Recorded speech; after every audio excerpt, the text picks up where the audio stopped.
Hello everyone, welcome to our channel go for agriculture education. आज हम हमारे seed technology series का lecture number 2 start करेंगे। Lecture number 1 में हमने पढ़ा था what is seed, structure of seed, seeds के कंपोनेंट्स क्या क्या होते हैं, सीड्स टेक्नोलॉजी क्या होती है, what is the role of seed technology, goals क्या क्या है सीड टेक्नोलॉजी के। अगर आपने लेक्चर नंबर 1 नहीं देखा है तो आप हमारे प्लेलिस्ट में जाके सीड टेक्नोलॉजी सीरीज़ के अंदर वो लेक्चर्स देख सकते हैं। इस लेक्चर में हम पढ़ेंगे सीड फॉर्मेशन क्या होता है, सीड डेवलपमेंट कैसे होता है, सीड क्वालिटी क्या क्या होती है और characteristics of good seed quality क्या क्या होती है। तो सबसे पहले हम स्टार्ट करते हैं सीड फॉर्मेशन से। तो important events involve in seed development and formation includes pollination, fertilization and development of embryo, endosperm and seed coat. तो 3 बेसिक स्टेप्स इंक्लूड होते हैं। सबसे पहले होता है पॉलिनेशन, फिर फर्टिलाइजेशन और फिर डेवलपमेंट ऑफ एम्ब्रियो, एंडोस्पर्म और सीड कोट। ये 3 प्रोसेस होते हैं जिसको सीड फॉर्मेशन में और सीड डेवलपमेंट में हेल्प होता है। सबसे पहले स्टार्ट करते हैं पॉलिनेशन से। पॉलिनेशन क्या होता है? The transfer of pollen grain from anther to stigma. ठीक है, इसे हम पॉलिनेशन कहते हैं। तो पॉलिनेशन होने के लिए for successful pollination viable pollen grain and receptive stigma are 2 prerequisites. मतलब कि फर्टिलाइजेशन होने के लिए, सक्सेसफुल फर्टिलाइजेशन और पॉलिनेशन होने के लिए एक वायबल पोलन ग्रेन और रिसेप्टिव स्टिग्मा होना जरूरी है। ठीक है, अगर ये 2 चीज़ें हुई तभी पॉलिनेशन और फर्टिलाइजेशन सक्सेसफुल हो सकेगा। फिर आता है pollen grains are transfer from anther to stigma of the same flower. The process is known as self pollination और ऑटोगैमी। सेल्फ पॉलिनेशन क्या होता है? जब पोलन ग्रेन ट्रांसफर होता है from anther of the stigma, anther to stigma of the same flower, same ही flower का anther से स्टिग्मा में जब ट्रांसफर होता है उसे हम क्या बोलते हैं? सेल्फ पॉलिनेशन बोलते हैं, उसे ऑटोगैमी भी बोलते हैं। फिर हम आते हैं कि क्रॉस पोलिनेशन क्या होता है। क्रॉस पोलिनेशन क्या होता है? जब transfer of stigma from another flower to the another stigma of another flower, तो उसको क्या बोलते हैं? हम क्रॉस पोलिनेशन बोलते हैं। तो क्रॉस पोलिनेशन क्या है? पोलन ग्रेन और स्टिग्मा दोनों अलग अलग फ्लावर का होगा। एक और टाइप का होता है जिटिनोगैमी। जिटिनोगैमी में क्या होता है कि जब सेम ही प्लांट में जो डिफरेंट फ्लावर से पोलन ग्रेन ट्रांसफर होता है उसे हम जिटिनोगैमी बोलते हैं। तो ये जेनेटिकली तो सेल्फ पोलिनेशन होता है, लेकिन फिजिकली देखा जाए तो ये क्रॉस पोलिनेशन माना जाता है। तो जिटिनोगैमी भी एक इंपॉर्टेंट पोलिनेशन का टाइप है। फिर हम आते हैं सेल्फ पॉलिनेशन। सेल्फ पॉलिनेशन क्या होता है? सेल्फ पॉलिनेशन क्या होता है कि सेम ही फ्लावर्स पे पोलन ग्रेन और स्टिग्मा रिसेप्टिविटी हो है। ठीक है। फिर सेल्फ पॉलिनेशन जनरली किस में होता है? बाइसेक्सुअल फ्लावर्स में होता है। Achieve an anther dehiscence and stigma receptivity simultaneously. Bisexual flower में कब होता है? जब एंथर डेहिसेंस और स्टिग्मा रिसेप्टिविटी साइमल्टेनियसली हो सके। ठीक है। The majority of the angiosperm bear chasmogamous flowers do not open before pollination. अब ये डिफरेंट मैकेनिज्म है सेल्फ पॉलिनेशन को इन्हांस करने के लिए। एक तो है चेस्मोगैमस और क्लिस्टोगैमस। चेस्मोगैमस में क्या होता है? फ्लावर ओपन होता है पॉलिनेशन के बाद, मतलब जब तक पॉलिनेशन नहीं होता फ्लावर क्लोज्ड ही रहता है। पॉलिनेशन होने के बाद वो फ्लावर ओपन होता है। ठीक है। जबकि क्लिस्टोगैमस में क्या होता है? Flower do not open at all, मतलब फ्लावर ओपन ही नहीं होता है। ठीक है। जब तक ओपन ही नहीं होता तो वो हेल्प करता है किसमें? सेल्फ पॉलिनेशन मैकेनिज्म में। ठीक है। तो इंपॉर्टेंट सेल्फ पॉलिनेशन प्लांट्स कौन कौन से हैं? व्हीट है, राइस है, बार्ले है, मूंग बीन है और काउपी है। ये सब डिफरेंट क्रॉप्स है जिसमें सेल्फ पॉलिनेशन हम देख सकते हैं। फिर आते हैं क्रॉस पोलिनेशन में। ये डिफरेंट मैकेनिज्म्स है क्रॉस पोलिनेशन को इनहेंस करने के लिए। तो क्रॉस पोलिनेशन सबसे पहले किसमें हेल्प इंश्योर हो सकता है? जो यूनिसेक्सुअल फ्लावर्स है। ठीक है। यूनिसेक्सुअल फ्लावर्स में क्रॉस पोलिनेशन होने की पॉसिबिलिटी ज़्यादा होती है। ठीक है। बाइसेक्सुअल फ्लावर्स में भी सेल्फ पोलिनेशन हो सकता है। ठीक है। कैसे कैसे हो सकता है? अगर वो सेल्फ स्टेराइल हो। ठीक है। Is prevented by self sterile हो। ठीक है। अगर प्लांट सेल्फ स्टेरिलिटी होता है तो उसमें भी क्रॉस पोलिनेशन हो सकता है। फिर हम बात करते हैं डाइकोगैमी की। डाइकोगैमी में क्या होता है? Maturation of male and female organs at different times. ठीक है। जब मेल और फीमेल ऑर्गन ही डिफरेंट टाइम पे मैच्योर हो गए तो जो प्री रिक्विजिट फैक्टर था कि जो साइमल्टेनियसली होना चाहिए था, पोलन ग्रेन डाइसेंस और स्टिग्मा रिसेप्टिविटी, वो हो ही नहीं पाएगा। तो इससे क्या होगा? क्रॉस पोलिनेशन ही फेवरेबल होगा उसमें। फिर आता है हर्कोगैमी। हर्कोगैमी में क्या होता है? Where the structure of male and female sex organ provides barrier for self pollination. ठीक है। तो जो मेल एंड फीमेल ऑर्गन्स होते हैं वो ही प्रोवाइड बैरियर की तरह एक्ट करते हैं सेल्फ पोलिनेशन होने के लिए। तो उधर की भी क्या हो जाएगा? क्रॉस पोलिनेशन हो जाएगा। फिर आता है हेट्रोस्टाइल। हेट्रोस्टाइल में क्या होता है? जो flowers of different type depending on the length of the style. ठीक है। स्टाइल और स्टिग्मा की डिफरेंट लेंथ होती है, तो उससे क्या होता है? डिसिलमेर टाइप के है तो उसमें भी पॉलिनेशन होने के सेल्फ पॉलिनेशन होने के चांसेस रिड्यूस हो जाते हैं और क्रॉस पॉलिनेशन होने के चांसेस इंक्रीज हो जाते हैं। ठीक है। तो डिफरेंट क्रॉस पॉलिनेटेड क्रॉप कौन कौन सी है? मेज है, राइस है, फॉरेज है, लेग्यूम्स है, वेजिटेबल्स है। वेजिटेबल्स में कौन कौन से होते हैं? कैरेट, कॉलीफ्लावर, अनियन, ये सब टाइप किसमें होता है? क्रॉस पॉलिनेशन होता है। एक अदर टाइप की कैटेगरी भी है, उसे हम क्या बोलते हैं? ऑफन क्रॉस पोलिनेटेड क्रॉप्स बोलते हैं। ठीक है। उसमें क्या होता है? 10 से 40% चांसेस होते हैं क्रॉस पोलिनेशन होने के। ठीक है। उसके एग्जाम्पल्स कौन कौन है, कॉटन और पिजन पे। ये बहुत ही इंपॉर्टेंट कॉन्सेप्ट है ऑफन क्रॉस पोलिनेशन का। ये जनरली एग्जाम से पूछा जाता है कि कौन सी क्रॉप्स होती है जो ऑफन क्रॉस पोलिनेशन शो करती है, तो उसका एग्जाम्पल क्या होगा, कॉटन और पिजन पे।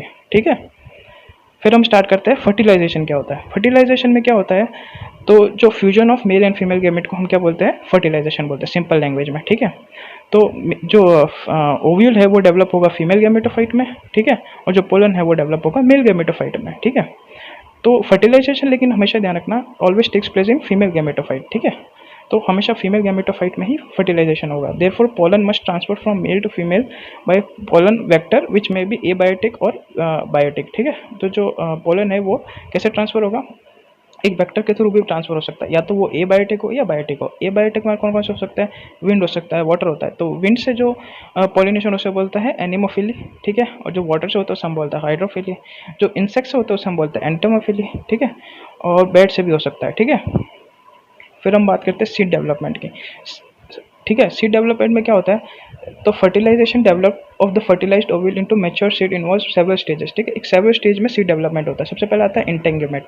इंटेंग्यूमेंट कैसे बनता है, इंटेंग्यूमेंट से क्या बनता है, सीड कोट बनता है आगे जाके। ठीक है, तो integument of the ovule become the seed coat of the matured seed. ठीक है, जो इंटेंग्यूमेंट आगे जाके क्या डेवलप करता है, सीड कोट डेवलप करता है। ठीक है, फिर बात करते हैं एंडोस्पर्म की। Endosperm serve as a principal nutritive support for the embryo of the many species during both seed development and the germination. ठीक है, the endosperm normally grows more rapidly than embryo. ठीक है, तो एंडोस्पर्म क्या है, behave करता है, principal nutritive support देता है। ठीक है, स्पेशली टू मोनोकोटिलिडनस। ठीक है, और ये बात हमेशा ध्यान रखना, एंडोस्पर्म एम्ब्रियो से ज़्यादा जल्दी और मोर रैपिडली ग्रो करता है। ठीक है, डेवलप होता है।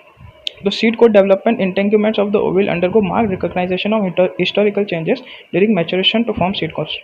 तो जब इंटेंग्यूमेंट से सीड कोट बनता है तो बहुत सारे उसके अंदर चेंजेस होते हैं। ठीक है, रीऑर्गेनाइजेशन और चेंजेस होते हैं जिससे कि वो आगे seed coat, hard seed coat की तरह या सॉफ्ट सीड कोट जो भी होगा, डिफरेंट क्रॉप्स के लिए अलग अलग सीड कोट होते हैं, तो वो वैसा डेवलप हो जाएगा। ठीक है, फिर हम बात करते हैं सीड क्वालिटी की। सीड क्वालिटी भी एक इंपॉर्टेंट कॉन्सेप्ट है। ठीक है, इन सीड टेक्नोलॉजी सीड क्वालिटी क्या होता है, seed quality is a relative term and means the degree of excellence when compared to the acceptable standards. The seeds having required standards of purity, germination and other attributes are referred as seed quality. Seed quality क्या एक relative term है, उसमें क्या होता है, degree of excellence when compare to acceptable standards.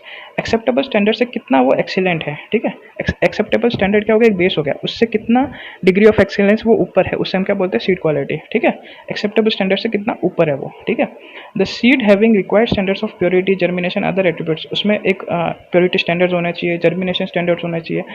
ये सब different quality seeds के लिए इंपॉर्टेंट होता है। ठीक है, फिर हम बात करते हैं characteristics of good seed quality. ठीक है, कैरेक्टरिस्टिक्स क्या क्या है गुड सीड क्वालिटी के। ठीक है, सबसे पहले हम बात है कि ब्रीडर सीड जेनेटिकली प्योर होना चाहिए। ठीक है, तो 100% जेनेटिकली प्योर होना चाहिए। फाउंडेशन सीड में आते हैं तो 99.5% होना चाहिए। फिर आता है सर्टिफाइड सीड में 99% होना चाहिए। ठीक है, it's all required level of physical purity for certification.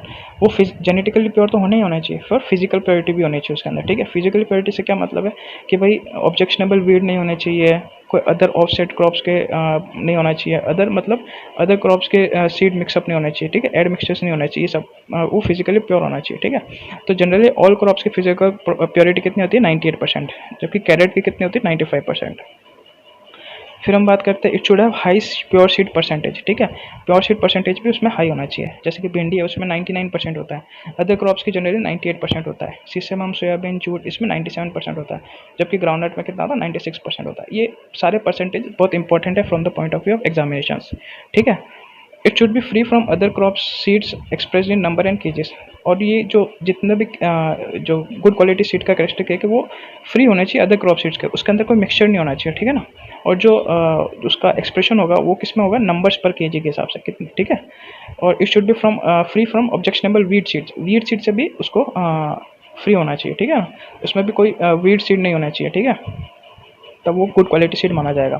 फिर हम बात करते हैं it should have free from designated seeds. जो सीड डिजीज़ हो रखी है, उसमें कुछ पेस्ट लगा हुआ है, तो उन सबको भी उन सब से भी फ्री होना चाहिए। ठीक है, गुड क्वालिटी सीड। ठीक है ना, फिर हम बात करते हैं it should have good shape size colour etcetera according to the specification of the variety. जो वेराइटी स्पेसिफिकेशन है उस अकॉर्डिंगली उसका शेप होना चाहिए, साइज होना चाहिए, कलर होना चाहिए, ये सब कैरेक्टरिस्टिक्स है गुड क्वालिटी का। ठीक है ना, it should have high physical soundness and weight, ठीक है। उसका फिजिकली साउंडनेस हाई होना चाहिए, ठीक है ना। फिजिकली अच्छा मतलब जो रिकमेंडेड है वैसा होना चाहिए, जो वेट है वो भी रिकमेंडेड होना चाहिए, ठीक है। It should possess high physiological vigour and stamina, physiological vigour उसका हाई होना चाहिए, ठीक है ना, ताकि वो हर कंडीशन में प्रॉपर ग्रोथ शो कर सके। It should have high longevity and shelf life, उसकी लॉन्गेविटी भी बहुत हाई होनी चाहिए और उसकी शेल्फ लाइफ भी हाई होनी चाहिए, ताकि वो अगले सीजन में भी स्टोर करने के लिए काम आ सके, ठीक है। तो ये सब कैरेक्टरिस्टिक्स थे गुड क्वालिटी सीड के। उसमें एक और कैरेक्टरिस्टिक्स आता है, जैसे कि it should have optimum moisture level content for storage, ठीक है। स्टोरेज के लिए एक ऑप्टिमम मॉइस्चर कंटेंट होना चाहिए, जैसे कि लॉन्ग टर्म स्टोरेज के लिए 8% मॉइस्चर लेवल रिकमेंडेड होता है, और जो कि शॉर्ट टर्म स्टोरेज है उसके लिए 10 to 13% रिकमेंडेड मॉइस्चर लेवल ये होता है, रिकमेंडेड होता है, ठीक है ना। और लास्ट कैरेक्टरिस्टिक है, it should have high market value, जो भी हम गुड क्वालिटी सीड दे रहे हैं वो उसकी मार्केट वैल्यू बहुत हाई होनी चाहिए, जिससे कि फार्मर्स को बेनिफिट हो सके, ठीक है ना। तो इस लेक्चर में हम इतना ही कवर करेंगे। Next thank you for the watching this video. Till then stay tuned, you can download the PPT from our Telegram channel go for agriculture.